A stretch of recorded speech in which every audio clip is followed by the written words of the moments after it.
Ok les gars, j'ai pris un long sur, c'est pas ça, sur AUD-USD et je vais vous expliquer pourquoi j'ai pris ça. On est plutôt au bon moment là, c'est en train de bien se passer. Je suis rentré juste là, c'est en train de pump de ouf.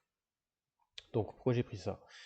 C'est un peu en contradiction au final avec ce que j'ai dit la dernière fois, sauf que voilà, j'espère que là ça va vraiment prendre vers le bas. Donc comme j'ai dit ce week-end, si on arrivait à continuer à break vers la hausse, je serais bullish pour le dollar. Je suis toujours très bullish pour le dollar, sauf que là, aujourd'hui, en day trade, je vois plutôt une descente sur le dollar. Et c'est ce qui est en train de se passer parfaitement. J'aurais même dû mettre plus de size, mais bon. Euh, j'ai pas eu les couilles, je vous avoue. Voilà. En fait, comme j'étais pas sûr, aussi sûr que je devrais sur le trade, j'ai juste pris 0,5% sur le trade. Ok? Si je suis beaucoup plus certain, je prendrai 1%, même si la target est que à 5%, comme ça pourrait terminer encore plus rapidement. De toute façon, j'ai 10% de drawdown, donc normalement, en tout cas, c'est ma technique. Voilà, donc on a pris les stops ici, et là, ce que j'espère, en fait, j'étais pas satisfait par ça, là. Order block ici, petite touche, on monte, ça m'a vraiment pas suffi, et quand j'ai vu ça, là, ça m'a encore moins suffi. On a pris, ça a aucun sens pour moi, on a pris aucun stop. Bon, le stop est toujours là. Il y a rien du tout qui se passe ici en fait. Donc moi je vois ça vraiment comme un mini stop rate ici. Et ensuite possiblement une descente. Bon là c'est vraiment abusé. Je refais. Ouais voilà. Donc maintenant les objectifs, juste sur le Dixie, c'est quoi? C'est soit on prend ces stops là vers 50% de l'ordre bloc ici et on monte. Ce qui serait au final sur AUD-USD simplement un stop rate, des stops qui sont là, ici, ici et là. Donc ça m'arrangerait, hein. Je sortirais assez rapidement et je pourrais short ensuite. Soit, ce qui serait encore plus favorable pour moi, c'est d'aller toucher ce carré jaune qui pour moi est l'order block parfait. Pourquoi l'order block parfait? Gros order block ici, je l'avais déjà expliqué, sert de support, sert de résistance, on passe, support.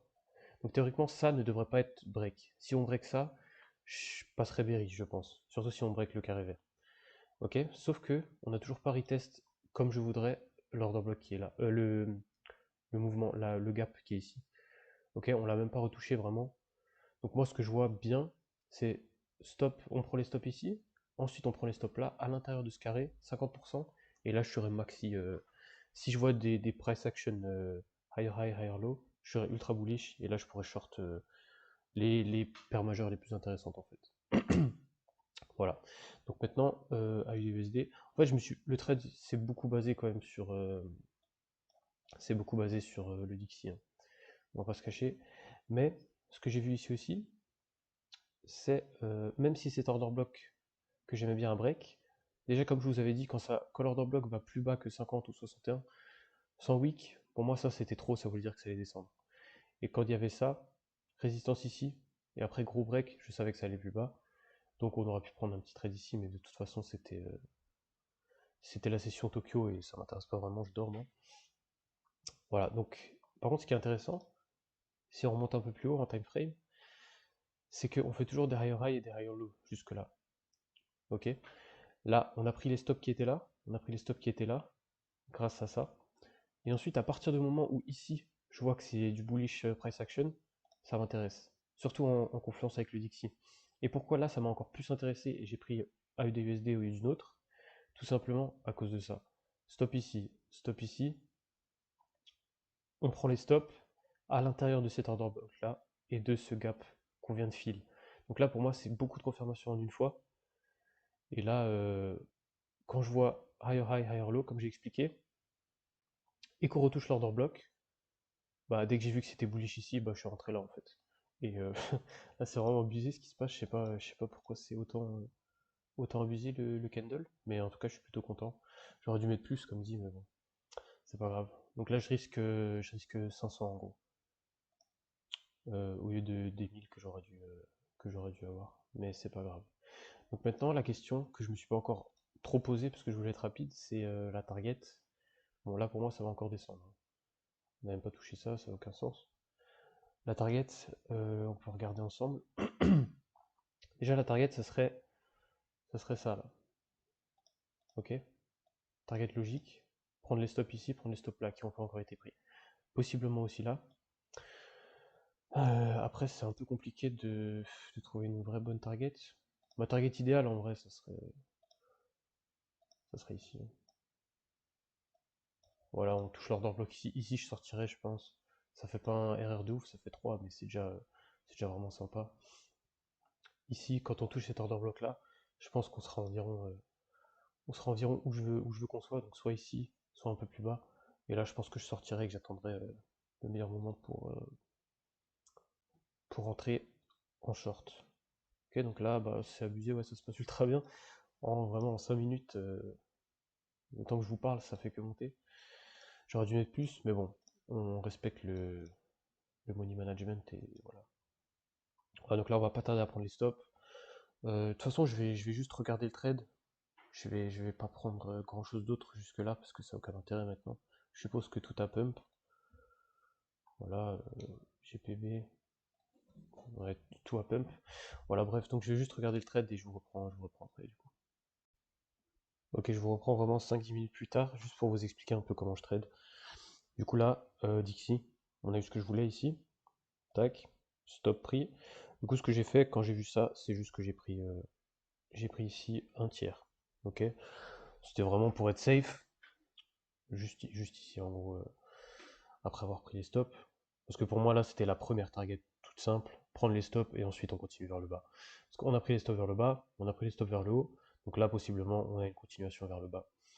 Mais jusque-là, ça a l'air de bien continuer, donc ma target, comme dit, c'est toujours ça là. En plus, ce que j'avais pas vraiment expliqué, c'est qu'on a encore un petit gap ici. Donc ça serait vraiment sympa de retourner sur cet order block ici, où les banques ont commencé à vendre, pour bah, justement prendre les stops là, là, là, là. On prend les stops, on retourne où ils commencent à vendre et on revend. En gros, ça c'est mon objectif un peu. Mais j'ai quand même pris un tiers juste pour être safe. Tranquille, de toute façon, mon stop je l'ai bougé aussi. Je l'ai bougé ici et je peux le bouger à break-even maintenant. De toute façon, ça n'a pas de raison de redescendre ici. Enfin, ça va redescendre, c'est sûr, mais pas tout de suite là. Ok? Donc maintenant, qu'est-ce qui me ferait dire que là c'est le bottom? C'est ultra simple. J'utilise toujours les mêmes techniques, franchement, une fois que vous les maîtrisez, comme vous pouvez voir, on peut attraper vraiment des gros moves ultra rapides. Ce que je fais, disons là on est en 15 minutes, ce que je fais c'est que je vais en 3, 2 ou 1 minute et je regarde l'action du prix. Lower high, lower low, ok? Jusque là tout est bon. Pour moi, un reclaim de ça, un clean reclaim ici, ça pourrait m'indiquer un bottom. Ok, donc vraiment, si on commence à reclaim ça, je vais un peu vous montrer comment je pourrais vous montrer ça. C'est où cette merde? Voilà. Si on fait un truc comme ça, et que là je vois du bullish, comme ça en gros, je sors tout de suite de d'AUD USD de mon trade. Et j'attends de voir l'action du prix des autres paires, etc. pour potentiellement short. C'est toujours comme ça que je fais en fait. J'attends stop rate dans l'order block que je veux. Donc là, ça m'a l'air déjà beaucoup plus clean qu'avant quand c'était ici. Ça avait aucun sens ici. C'est pour ça qu'il y a eu le mouvement ultra rapide vers le bas. Et donc voilà, maintenant c'est tout simple. J'attends de voir ce qui se passe ici. Si j'ai ça et que j'ai la même chose de l'autre côté à l'inverse, bien sûr, bah je pourrais potentiellement déjà short. Je pense que si vraiment je short et qu'on n'est pas encore à ma target ici, je ferai de nouveau un short petit size 0,5 ou quelque chose comme ça, parce que je suis pas ultra confiant sur le trade. Ce qui me ferait être très confiant sur le trade, c'est une arrivée ici, là-dedans, on file le gap ici, et là, bearish, bearish, bearish, price action, on retourne au-dessus, en dessous de ça, et là, pour moi, c'est full bearish. Mais bien sûr, il faut toujours faire gaffe, parce que ça, au final, ça devient support maintenant, donc il faudra faire attention à cet order block là, gris, qui devient support. Mais dans l'ensemble, je suis toujours bearish sur toutes les paires majeures, à cause de ça en fait. Parce que je sais que une fois qu'on sera là, je pense vraiment qu'on peut aller plus haut. Ok? Donc voilà, c'était juste un peu pour vous expliquer. Donc là, quand les gens voient ça, hop. quand les gens voient le stop rate ici, et qu'on commence à remonter, ils vont direct rentrer longue, ils se disent que c'est le bottom. Moi j'attends vraiment une grosse confirmation, genre ça, à la break, ça sera vraiment une belle confirmation. Parce que là pour l'instant, tout ce qu'on est en train de faire, c'est prendre les gaps, c'est tout. Gap trop rapide, on peut même monter jusqu'à là, hein. On peut même monter jusqu'à là, et ensuite rejeter vers le bas, et tout le monde sera rentré longue au fur et à mesure, pour rien au final, parce que ça va les sortir au bout de 5 minutes. Voilà, mais donc là, vu comment c'est parti, je sais pas du tout ce qui se passe, et je m'en fous, parce que de toute façon, je suis en profit là-dessus. Pas de beaucoup, malheureusement, comme dit, j'ai pas mis assez. Mais c'est ce que j'aurais dû faire, donc voilà, ça aurait très bien pu pas marcher ce que j'ai fait, et me faire baiser assez rapidement ici. Donc voilà, je vous reprends quand ça avance, j'espère quand on est à la target, et quand potentiellement je flip short. Ouais les gars, du coup c'est bon, je suis sorti tout simplement. Donc une sortie, un tir ici, une sortie, un tir là, une sortie, un tir là, et ça me va très bien. Pourquoi je suis sorti? J'aurais pu laisser un tir théoriquement, mais je suis sorti déjà parce que c'est des petits mouvements, donc si on retombe vraiment ici, ça va me niquer tout mon bénéf pour rien au final. Et ce que je veux atteindre, il reste pas tellement en fait, comme je suis sorti ici, il restait même pas un tir, donc ça m'allait très bien. On a pris les stops ici aussi. Et pourquoi je suis sorti encore plus? Tout simplement à cause de ça. Parce qu'on a vraiment, comme j'aime bien en fait, les 50% de l'order block, donc ici, qui sont touchés. On a pris les stops là, on a pris les stops ici, on a pris les stops là, à l'intérieur de ce mini order block là. Et là on commence à repousser, donc voilà. Moi ça me va très bien. Si on commence à réclamer ça, ça pourra m'intéresser pour potentiellement short des majeurs. Voilà. Pour au moins aller chercher le gap qui est ici. Ça serait la target prochaine. Et voilà. Donc je vous reprends, je pense, pour le prochain trade. Je pense dans la même vidéo. Ou pas, on verra. En fonction de quand c'est. Voilà. Ok, j'ai repris un trade là. On est quelques heures plus tard. Je vais le couper très rapidement si jamais je vois que ça se passe mal. En fait, ce que j'aimerais là, c'est voir le Dixie qui break ce carré vert, donc cet order block là. Ça a l'air d'être assez bullish jusque là. On prend les stops ici, on fait que derrière high. Et là, j'aimerais que ça pousse assez rapidement. Si on break ce lot, je vais couper le trade qui est sur USD CAD. Voilà. Si on break à la hausse, je serais très très bullish USD CAD. Mais dans tous les cas, si jamais on continue à descendre ici, j'attendrai juste un peu plus bas. Et du coup, le trade sera plutôt demain, je pense. Voilà. Mais ce que j'aime bien, c'est que le Dixie est un peu sideways et que USD CAD pousse quand même vers le haut, malgré que le Dixie bouge pas trop. Donc ça me prouve qu'on est plutôt bullish. En fait, ce que j'aurais aimé sur USD CAD, c'est exactement la même chose que le Dixie. Là, on a vraiment un gros gap. Et dans l'idéal, je voulais voir ça à l'intérieur de ce order block là. Mais bon, on l'a pas eu. Et on est en train de faire des higher low, des higher high et des higher low. Donc je suis quand même rentré.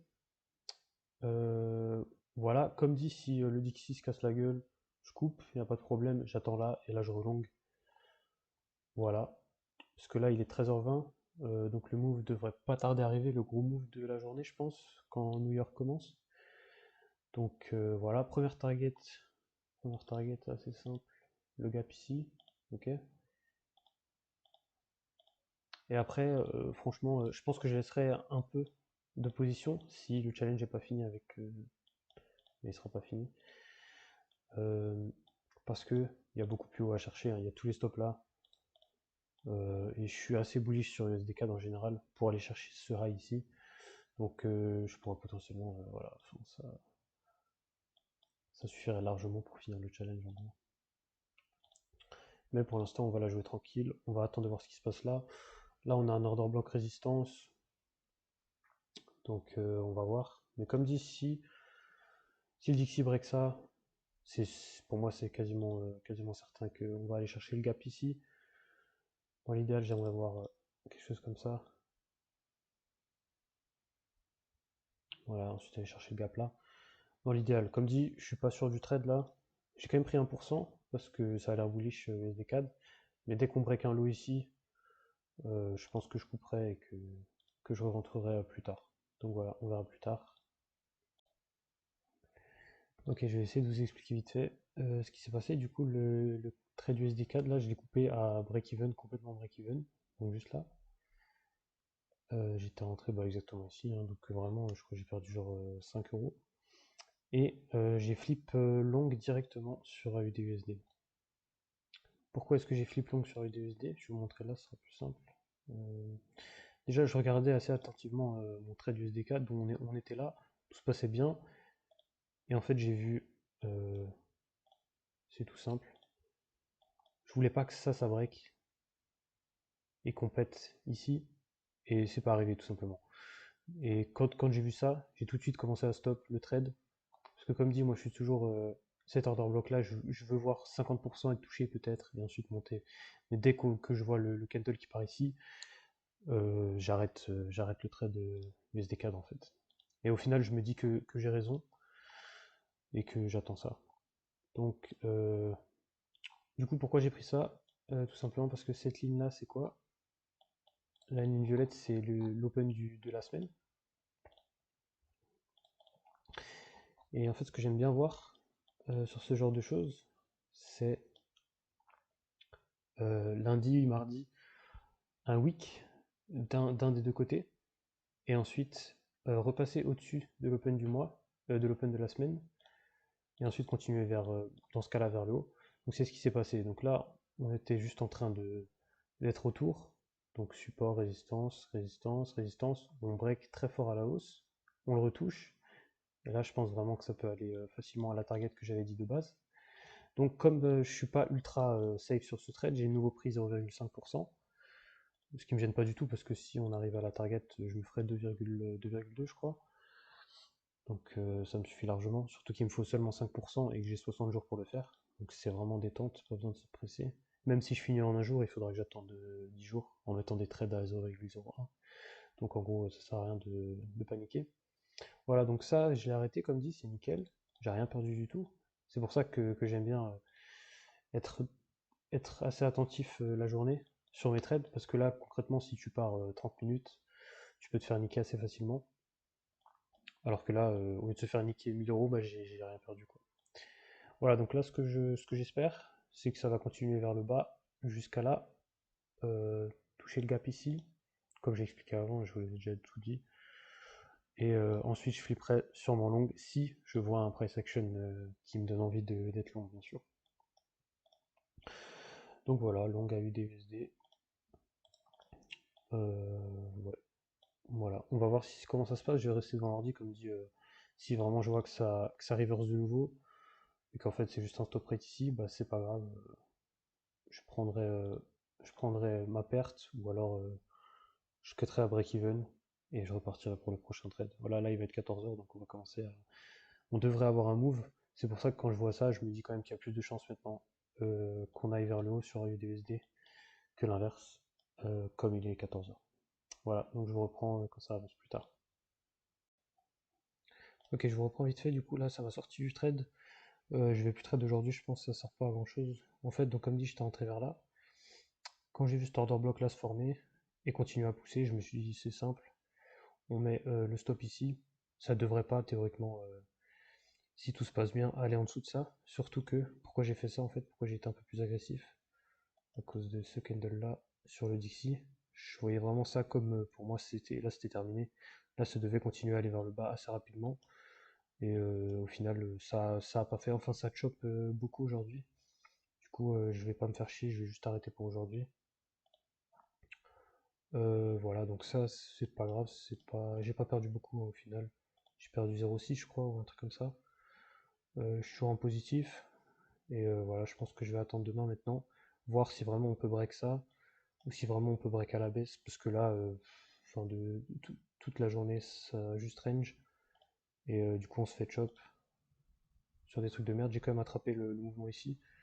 Donc je suis assez content de ça quand même. Et voilà, du coup je vais m'arrêter là et je vais reprendre demain. Avant que le prix se développe, je vais juste vous montrer ce que j'aurais dû prendre à la place d'AUD USD. C'est USD CAD que je voulais prendre depuis longtemps d'ailleurs. Comme dit, je vous avais déjà dit, j'attendais ça. Mais quand on a eu le candle bizarre sur le Dixie, j'aurais dû y aller tout simplement à cause de ça. C'est exactement les setups que j'adore. stop ici, stop là. On les prend à l'intérieur de l'order bloc. Et là, on pousse de ouf. Du coup, c'était simple. D'habitude, j'arrive à rentrer.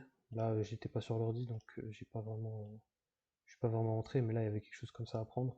Dès que le candle se finit, je rentre en 5 minutes. Et après, il y avait facilement le gap ici. Enfin, après, c'est des très gros RR. Mais ouais, voilà. Du coup, je vais possiblement, si le Dixie se passe bien, s'il monte quand même, je vais essayer d'attraper un trade sur le retest de ce bloc-là. Et voilà. Du coup, mais je pense que ça sera plutôt demain. Parce que là, il est déjà 4 heures. Et après 4 heures, j'aime pas trop prendre de trade. C'est beaucoup moins actif, sauf rarement. Mais là, ça m'intéresse plus trop. De toute façon, le temps qu'on push ça, qu'on reteste, ça sera le lendemain en fait. Donc voilà. C'était juste pour vous expliquer ça encore. Et je pense vraiment qu'on va aller chercher plus haut sur USD CAD, voire beaucoup plus haut ici ensuite, plus tard. Donc je pense que les prochains trades que je prendrai, ça sera sur USD CAD. Vous voyez là, je serai déjà à 2R, limite, et ça pousse bien. Voilà, au final, le Dixie fait pas ce que je voulais, a pris les stops, et je pense que maintenant c'est plutôt bullish. Mais comme dit, j'ai bien fait de mettre mon stop tight au final, parce que c'est ce que je voulais pas voir justement, c'était ça. Là, si j'étais parti, je me serais fait stop sûrement dans une heure ou quelque chose comme ça ici. Donc, d'où l'importance de bien manager son trade. Et donc voilà, c'est pas grave, aujourd'hui, comme dit, je prendrai demain le retest, sûrement, et voilà.